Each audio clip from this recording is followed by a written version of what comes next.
Hi, welcome to Tya Talk. I am David Strickle, creator of the Tya Mindset Practice. Today I'm going to talk about the need for community in your Tya practice. I was very careful to use the word need because we talk about not activating the vibration of need a lot. But I do see a need for most Tya practitioners to have some sort of community interaction, in person, online, however, wherever. There aren't a whole lot of people practicing Taya on the planet at this time. I would love to see more people practicing it because I see for myself and others what it does for you in your life. It absolutely raises your vibration, and raising your vibration, you are allowing the abundance of source to flow. You're detuning your ego. You are suffering a lot less. You are, in your appreciation of all that is, you are receiving far more of the things that you discern as your preference in life than not, and a lot fewer obstacles. And when you do receive obstacles or manifest obstacles, you are able to meet them in joy because you have the tools to allow that obstacle to be something that expands you, which is why obstacles exist in the first place. So all of that is great. But when you are in a belief system that is about appreciating all that is and making your work, if you will, detuning your ego, detuning the collective ego of humanity that we call the matrix, and allowing a more abundant source like mindset to be your mindset, there are a lot of challenges built into the matrix, i.e., life, that can dissuade you from the practice, because that's what the matrix is all about. The matrix is all about instilling fear. The matrix is all about lowering your vibration to a certain level that makes you a very compliant, productive member of society. And that's not necessarily a bad thing, but we are seeking higher vibrational ground in this practice. We are understanding that human created matrix did a service for humanity in bringing humanity along to a certain place. But like all things in physical, there are positive and negative aspects to everything. All creation in physical is going to have positive and negative aspects, everything. And the matrix has positive and negative aspects. What we're seeing is humanity becoming wiser, becoming more evolved in our understanding of ourselves and our universe, certainly. And in doing so, recognizing that we're operating in this matrix, recognizing that, hey, maybe the religion that I was brought up in isn't all there is the way that I was taught. Maybe my family's traditions and customs and beliefs are just that. They belong to my family. They were chosen. They were developed over time. They were passed down and certainly evolved over time because every generation that comes is more sophisticated than the last. So in certain ways, that next generation is always going to have some disconnect with the generation prior. We see that. We see evidence of that everywhere. And the thing I love about the stream's teachings and the practice itself is that we are always about evidence. That I understand the need in your human mind to find some proof that something is worth your time and your attention. So we build that into this practice. Do a little bit of it, see what it does for you. If you like it and it's your preference, do a little more. We are no longer feeling the need, or not feeling the need. I shouldn't say no longer because we never did, but we are not feeling the need to build dogma into this practice. I believe that there was a notion of the need for that at some point. I think a lot of these practices got developed without dogma, and then the dogma was peppered in when the belief system became a driver of commerce, a driver of money. All of a sudden, there's people that want to believe what you're teaching. They're sending you lots of money. And then suddenly you realize, gosh, we could make even more money if we tell people this is the word of God and that's all that is. And if you don't believe this, you're going to go to hell. It's a very useful tool until people start questioning the validity of that. Well, where's the proof of hell? Where's the proof that you suffer for eternity if you don't follow this set of rules that, by the way, were written by human beings? There's no evidence of that. But we absolutely have evidence that when we change our mindset In fact, there is scientific evidence. It's called the placebo effect. I was watching a documentary about the placebo effect last night. There is actual scientific evidence of the placebo effect.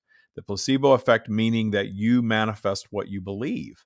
People that believe that they're healing or believe that the drug they're taking is healing them, even if it contains nothing, no healing qualities whatsoever, their belief heals them. So we now have actual evidence that your beliefs create your reality. And yes, it's easy to say, well, yeah, healing, that's one thing. Well, no, it's everything. Your belief system creates all of your reality. And I have done enough work shifting my belief system to that of disempowered victim to someone who takes complete responsibility and therefore complete control over their life. I have done that. And I have worked with and coached now hundreds of people all over the world on the same thing, and I've seen what it's done for them. And I have that wonderful bird's eye view of seeing that the ones that are able to shift their belief system, and able is just a matter of practice, really. They are the ones that get the changes in their lives that they want. And it's an interesting thing to see because the shifting of beliefs is never about wanting and needing. The shifting of beliefs is more about being in that isness state of I am this thing that I wish to be. And I know that physical reality will catch up to creation of consciousness because everything in physical reality was consciousness to begin with. But we always, in the Matrix, we're taught that we want to see the evidence and then we'll believe it. We'll believe that it's that we are rich once we're rich. We'll believe that we're healthy once we're healthy. We'll believe that we're deserving of love once someone loves us. And there is plenty of evidence, in my opinion, that that is not so. That believing that you are abundant makes you abundant. The abundance, the physical expression of abundance follows the belief.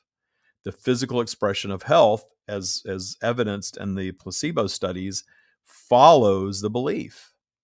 The evidence of your being loved is going to follow your belief in your worthiness of love expressed in your love of self.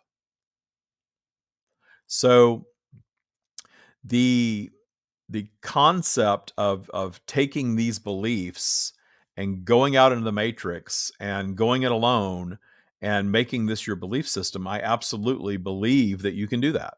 I believe that you can learn these concepts, become a Tya practitioner, a Tyist, whatever you want to call yourself, and go out into the world and make this your way of life. I do see lots of evidence that being part of the community, talking to other people that are detuning ego and detuning transgressors and allowing more source and systematically raising their vibration and doing these things that we call the 4 pillars of Tya, it is very helpful to have the community. So I want to encourage all of you to partake in community, and we offer lots of different paths to community. Obviously, on Patreon, we are producing content every week and producing coaching and all these other things, depending on the level that you choose, for you to participate and be part of that community. We also have the bootcamp community. We have the bootcamp alumni community. We have the Facebook group. I am putting lots of things out there that give you a place to have community in the world of Tya, because I do think it's helpful to have a home base to go back to and share these things with other people. The collective consciousness of Tya is in its infancy.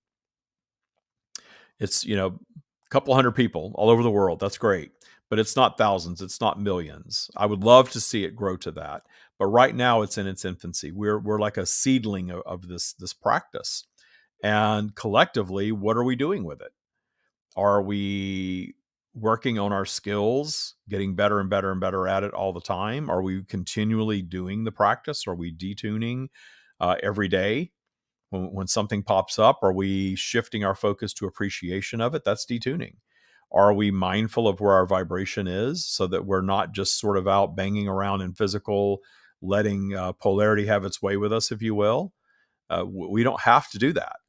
The documentary that I watched that I referenced earlier was actually about astrology, because I think astrology is kind of interesting. I think astrology is the scientific, more art than science, it seems sometimes, but a measurement of vibrational flow, and certainly a study of how vibrational flow impacts our lives. The thing I don't like about astrology, however, is that it creates this sort of the whole idea of a horoscope is robbing you of your creative power. Because I have heard my horoscope in the past, not liked it, decided not to choose it, and I created an entirely different scenario for myself. The year that I heard, it was the beginning of the year. It was back probably like 2007, 2008. I was driving to work one morning, and I used to listen to this sort of spiritual show on Sirius. I don't think it's on anymore, and it was very heavy into astrology. And they had an astrologer on that said, if you're Pisces, you're about to have the worst year of your life.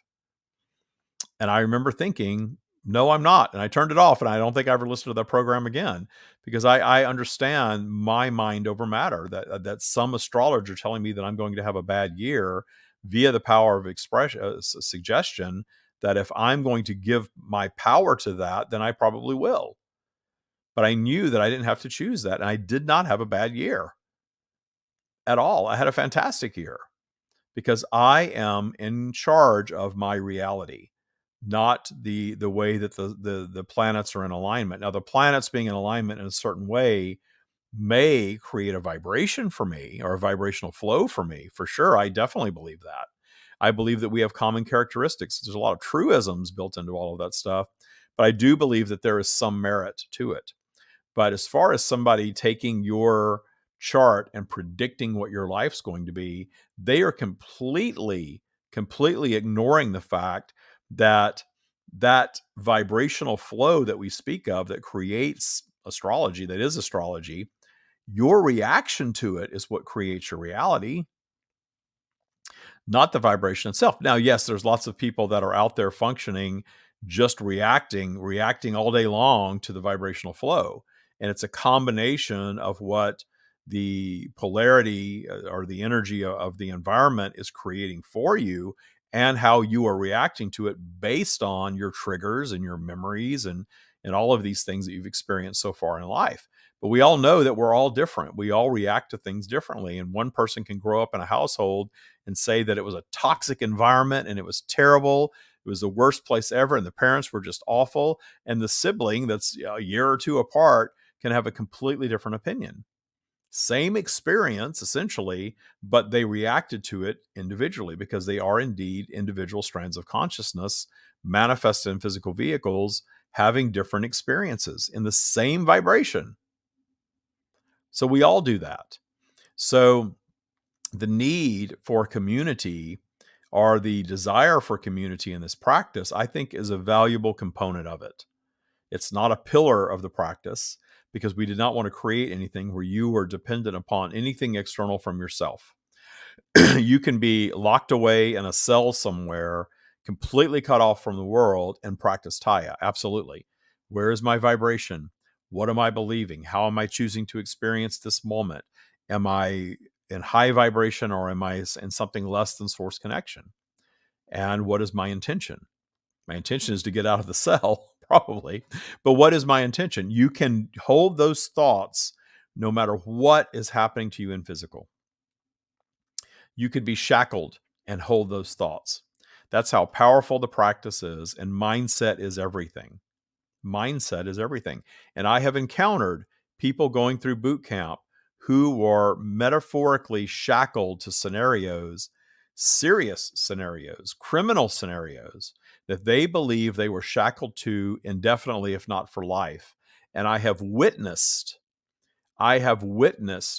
people being freed from that actual reality, being freed from legal situations that were supposed to last a lifetime, being freed from entanglements and relationships that they were so deeply embedded in, they thought there was no way out. I have witnessed that. I have witnessed that in other people, having things happen that were so miraculous. Some of them so much so that they can't even share them publicly, but I will reference them. But definitely some major things I have seen just fall away from people's lives, that when they came to me, they said, "You're my last hope." That's a huge responsibility when someone is telling you, you're my last hope, or here is my last dime, you're my last hope. And what I would tell anybody in that scenario is that only has the power that you give it. If you are coming and giving me your last dime to take boot camp or some course, and then not able to maintain the belief in the investment that you've made in yourself, then you're not going to be successful and you shouldn't do it. Keep your money, hold on to it. But if you can give that power, that money, which is kind of the same thing, and believe that it's going to be the thing that solves your problem and hold that belief through your vibrational journey, then it will work for you. And 100% of the time, it has. It has. That's one of the conversations I have with people when they want to come into boot camp.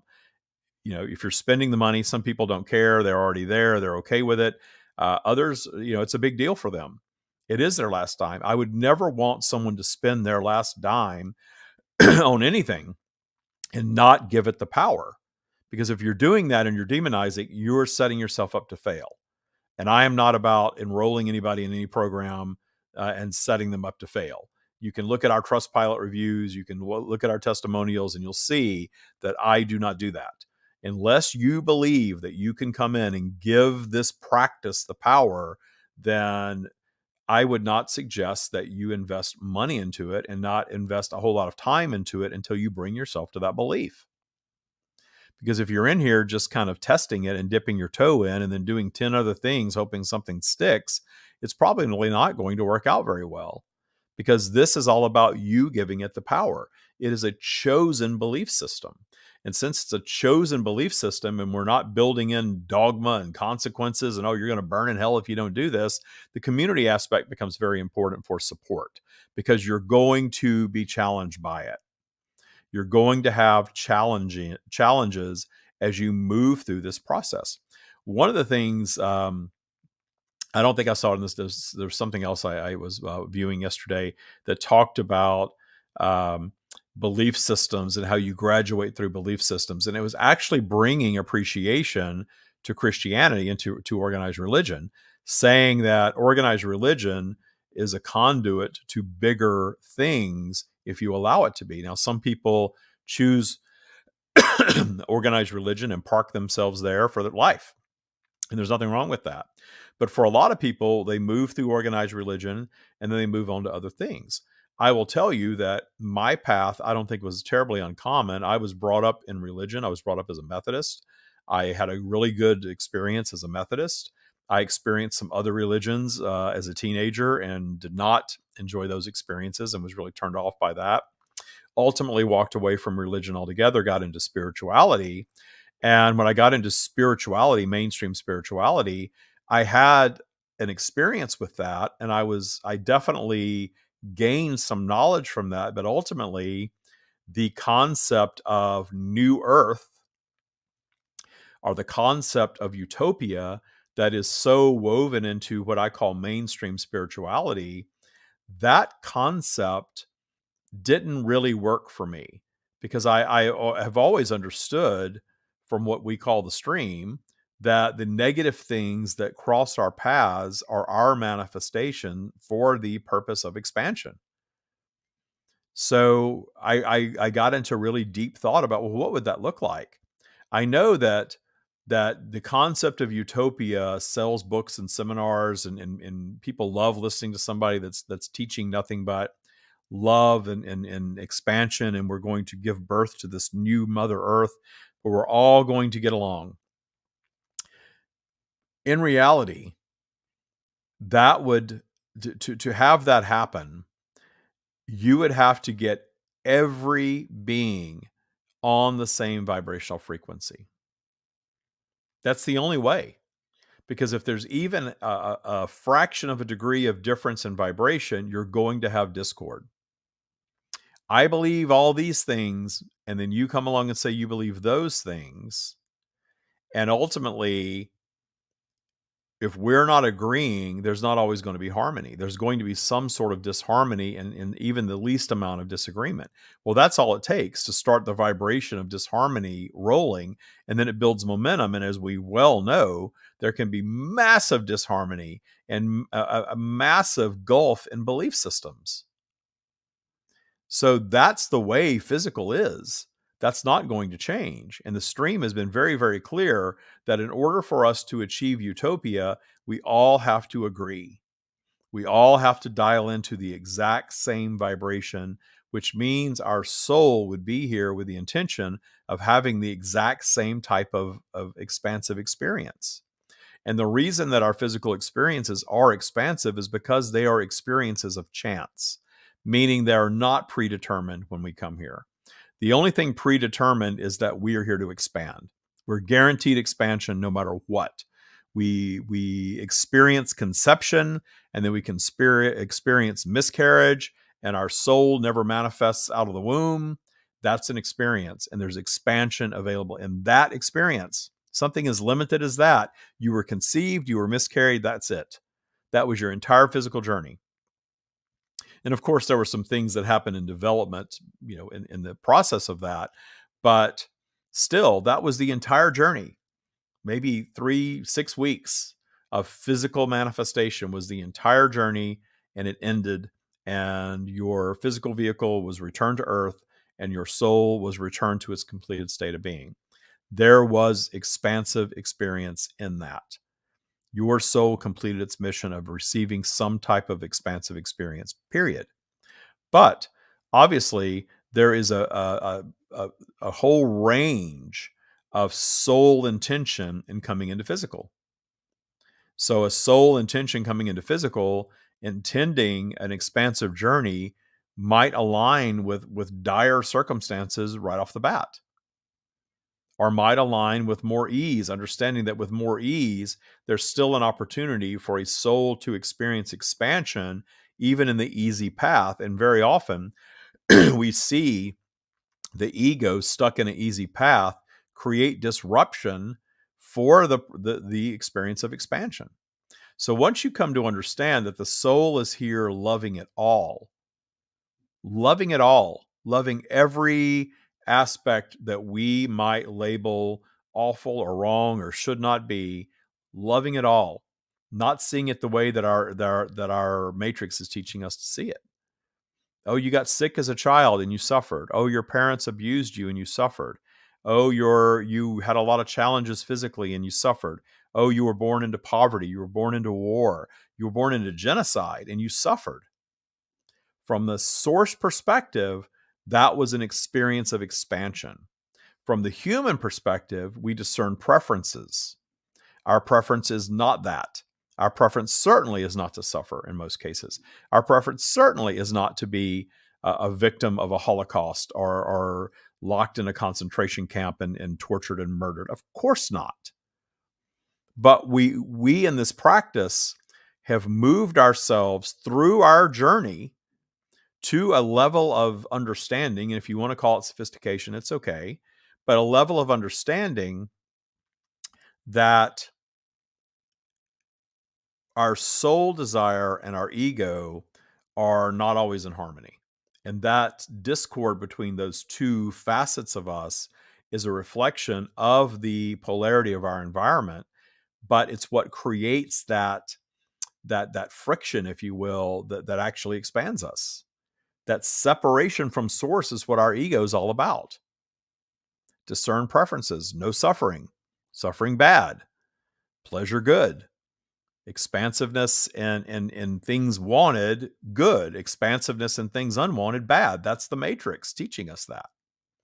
So it's okay to discern a preference, not to be a victim of a crime or an illness or abuse or anything like that. Of course, we're not saying be a masochist and choose those things, but understand that we are in control, and we always have been.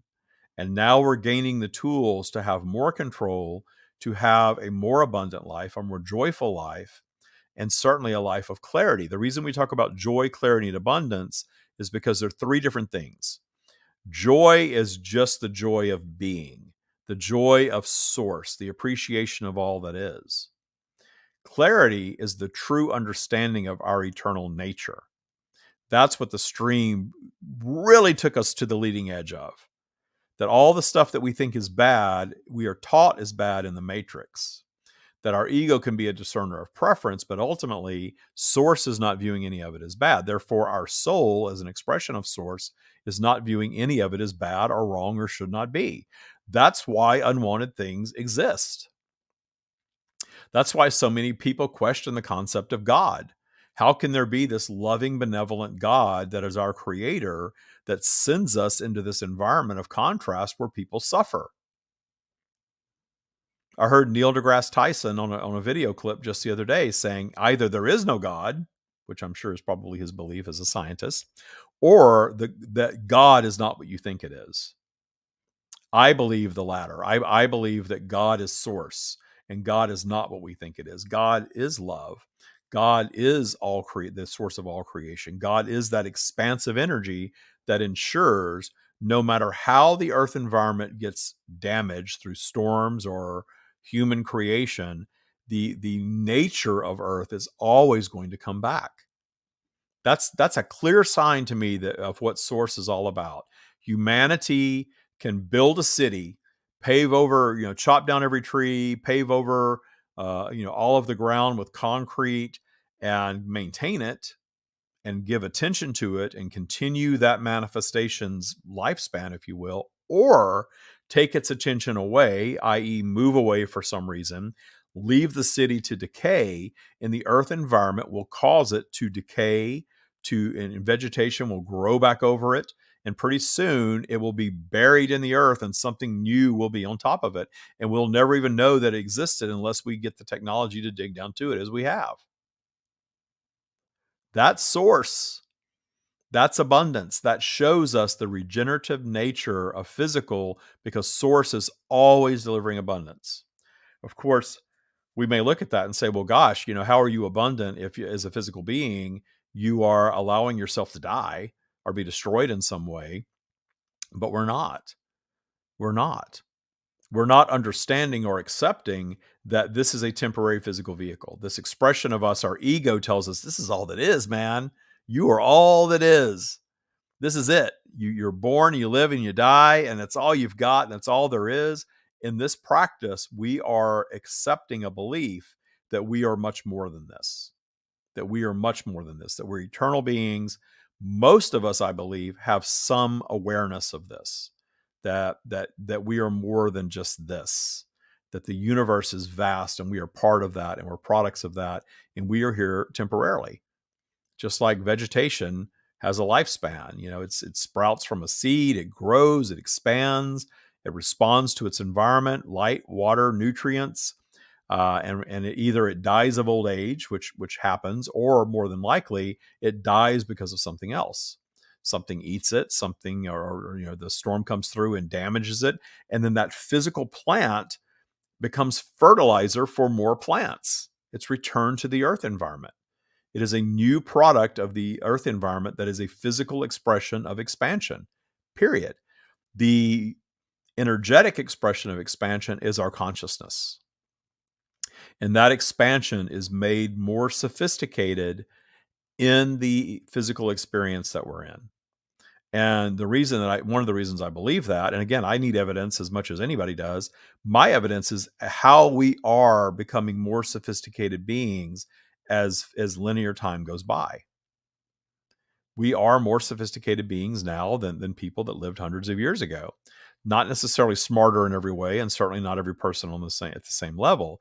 But as a people, we are becoming more sophisticated. We are now creating technology that is very like the technology that is us. Artificial intelligence, becoming not so artificial, really starting to think for itself and make decisions and deceive people and do all sorts of things. A very interesting time to be alive. Very interesting, which is why I believe that what I'm channeling in the stream is probably not my exclusive content, but the way that I've understood it and created the practice somewhat is. And those of us in the practice are coming to really understand that, wow, we're eternal beings and source is all love and all expansion and all appreciation. And the more I operate in that mindset, the better I feel. Period. I feel better when I am in alignment with source. When I'm viewing something in appreciation of it as opposed to judgment of it, I feel better. Yet we can observe a matrix full of people that are judgmental and angry all the time. And gosh, if I chose to be a political pundit that was teaching, fear and judgment, I would have millions of people listening to me right now. I listen to some of these people clips. I'm interested to hear what they have to say sometimes, and I tap into that. They're always angry. This person's taking your rights away. This is going to damage you in some way. This is wrong and shouldn't be. And everybody loves it. There's all these people listening, and yes, that's so wrong. And yes, we're on the right side of this, and everyone else is wrong. That's polarity. That's the matrix, and those people are suffering in the matrix, believing that their life is the way it is because of somebody else. But that's not true. And we know that's not true. That's why we are here saying, okay, all that stuff exists. That's fine. We can appreciate all of that, but we don't have to be that. We can be something other than that. We can be a higher vibration than that. It doesn't make us better. It simply makes us those that are choosing the leading edge of thought and a practice that aligns us with universal law as we understand it. And evidence. We have evidence. Whether scientists want us, believe all of this stuff or not, doesn't matter to me, because I prove it to myself. And that's what I ask all of you to do. Take these teachings, apply them in your life, see what happens, and understand this stuff works. This stuff works, and this stuff done habitually continues you on this ever expanding vibrational journey. So I do see a question about boot camp.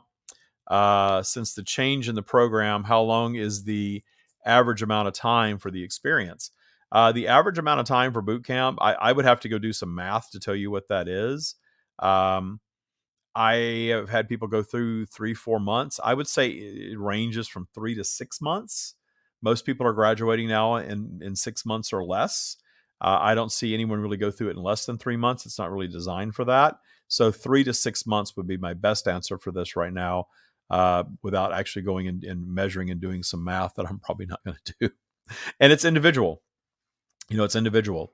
And I wouldn't look at, definitely in boot camp, we want you to build some momentum going through the modules. Anyone just about that's going through boot camp will tell you there's magic in that module process. And then the support that you get in the module process with the community and the coaching and all of that, all of those things come together to create the boot camp experience. And I have had people take up to a year. I've never had anybody go longer than a year. I've had people stay in for a year, and you can do that if you want. And it's a pretty wonderful time being in boot camp. There's challenges to it, but talk about being immersed in the Tya community. Nothing does that like boot camp. Period. There was a time that I thought maybe boot camp was going to kind of fall away and something else would emerge. And as soon as I thought that, more people would join boot camp. Boot camp has been going with active members since 2018, nonstop. So, that's where we are with boot camp. I realize now that it's a thing, and it's a thing that's very useful in learning this practice. My commitment to Tya is I want to teach it to everybody, whether they're ready for boot camp or not. But boot camp is something that I would hope everyone would aspire to that's in Tya, because of what it does for you in clearing out those key transgressors and really learning to make Tya your way of life. So that's my spiel on Tya, and I believe in it. I absolutely believe in it. We are working on creating, other smaller courses. We created Tya Money Mindset a while back. A lot of people have done very well going through Tya Money Mindset. We're offering that right now for $97, and you get 5 weeks of coaching with it. But for those of you that have been in the coaching tier for a while here on Patreon, I would focus you on boot camp, because I think you're ready for boot camp if you've been in here learning this stuff for a while. Tya Money Mindset is a good crash course for someone that's just discovering Tya. They can't yet wrap their mind around spending thousands of dollars on boot camp. It's a good conduit to that. And it's worked for people. People have gone through Tya Money Mindset. They've gone right into boot camp, and I have never heard a complaint. They have loved the experience, and they're still in our world for sure. So that's where we are with all of that. So I don't see any questions popping up regarding the subject matter. I know I bounce all over the place, but the stuff just kind of oozes out of me. I can't help it at this point. I love talking about Tya, what source connection really is and what it's all about, and helping all of you out of the matrix, because that's the thing. That's the hard thing, is wrapping your mind around, how do I appreciate this mess that's in my life right now? How do I appreciate being broke? How do I appreciate being sick? How do I appreciate my partner that is, not where I want them to be? How do I appreciate my childhood trauma? You can. And it takes time, and it takes work, and it takes effort, because if you think about it, you put a lot of effort into building the belief system that you have, a lifetime of effort. You were hurt in some way. You put up that wall of never again. It created a belief for you, which more times than not created probably an abundance block in some way.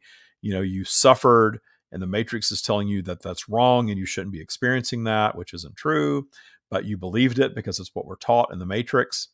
And you took time building the belief system. It takes time and, yes, effort to unravel all of those beliefs and create new ones in their place. It takes time. And don't think that there's a finish line. There's not. Finishing boot camp is great, but when you're done with boot camp, you're really just getting started in your Tya journey. You've learned the practice. Now it's spend the rest of your life doing it, really. And in a way, it is like a religion in that way. We don't have rules or judgment or worship or any of that stuff going on, and we never will. But the community aspect that religion offers and the ongoing study is I think, important to this practice for sure, because there's so many elements of the matrix that are always seeking to draw us back into it. And instead of it being a daily struggle, it becomes this daily dance.